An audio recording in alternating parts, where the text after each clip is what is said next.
Yambaleto.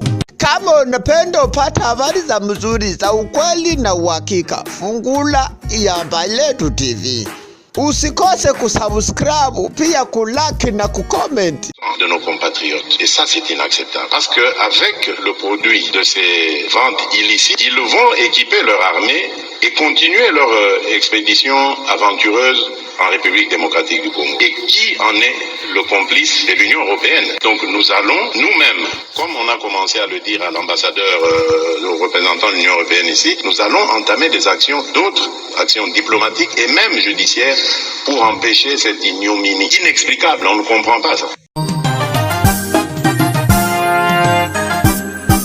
Il faut un tribunal pénal international sur les massacres qui sont commis en RDC. C'est la revendication des politiciens belges d'origine congolaise. Leur collectif vient de s'exprimer sur la guerre dans l'Est et la RDC. Nous invitons les pays de la communauté internationale à reconnaître enfin qu'un génocide est en cours de perpétration en RDC depuis des années et exigeant haut et fort la création d'un tribunal pénal international en vue de juger les seigneurs de guerre, de mettre fin à l'impunité et de réparer les préjudices causés par toutes ces atrocités, ont-ils déclaré. Ces politiciens d'origine congolaise se sont réunis pour la première fois sans distinction des tendances politiques en vue de dénoncer la guerre menée par le Rwanda en RDC à travers le mouvement terroriste du M23. Nous appelons les États-Unis, l'Union européenne et la Belgique à plus de fermeté envers le Rwanda, à des mesures punitives ainsi que des sanctions administratives, politiques, diplomatiques, économiques et financières, mais aussi à l'exhumation et la mise en application du rapport mapping en vue d'obliger la communauté, d'obliger le Rwanda à retirer ses doigts du Congo, ont-ils ajouté, tout en dénonçant les silences assourdissants de la communauté internationale sur les crimes commis par les M23, mais elle adhère au mensonge de Kigali sur une collaboration supposée mais jamais étayée entre les FDLR et les FARDC, soulignent les politiciens belges d'origine congolaise.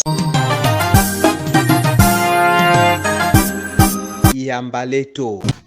Je vous en ai parlé en sommaire. Les 24 des 30 nouveaux élus provinciaux du Nord qui vont siéger ce vendredi lors d'une plénière d'ouverture des activités à l'Assemblée provinciale. La session qui a eu lieu à la BDG, la Goma, a consisté dans l'installation du bureau d'âge qui doit valider les mandats des nouveaux députés. Les présidents de ces bureaux d'âge et Daniel Kambale Nzoudi, préfet de l'Institut Madingo de Goma jusqu'à avant son élection en décembre dernier. Il s'est fait aider des deux Benjamins dans Kibako Moïse et Mafungula Moïse. Je propose d'écouter Daniel Kambale Nzoudi qui explique le contexte de la réouverture des activités à l'Assemblée provinciale ici au Nord Kivu. Cette session extraordinaire inaugurale a une mission spéciale. La première mission, c'était d'abord l'installation du bureau d'âge. Deuxièmement, il faut valider les pouvoirs des députés. Troisièmement, il faut coopter les chefs qui sont déjà agréés par leur père. Et enfin, nous allons voter le bureau définitif. Et conformément au texte qui régit le tas de siège, on va arrêter la session là-bas jusqu'à nouvel ordre. Comme je venais de vous dire, nous sommes à l'état de siège. Nous allons d'abord nous conformer au texte en épuisant nos éléments. Nous allons demander certainement à tout le monde à travailler pour que l'état de siège prenne fin. Et c'est surtout avec la guerre qui nous complique. Nous pensons que dès que l'état de siège va prendre fin, les députés vont travailler pour la population.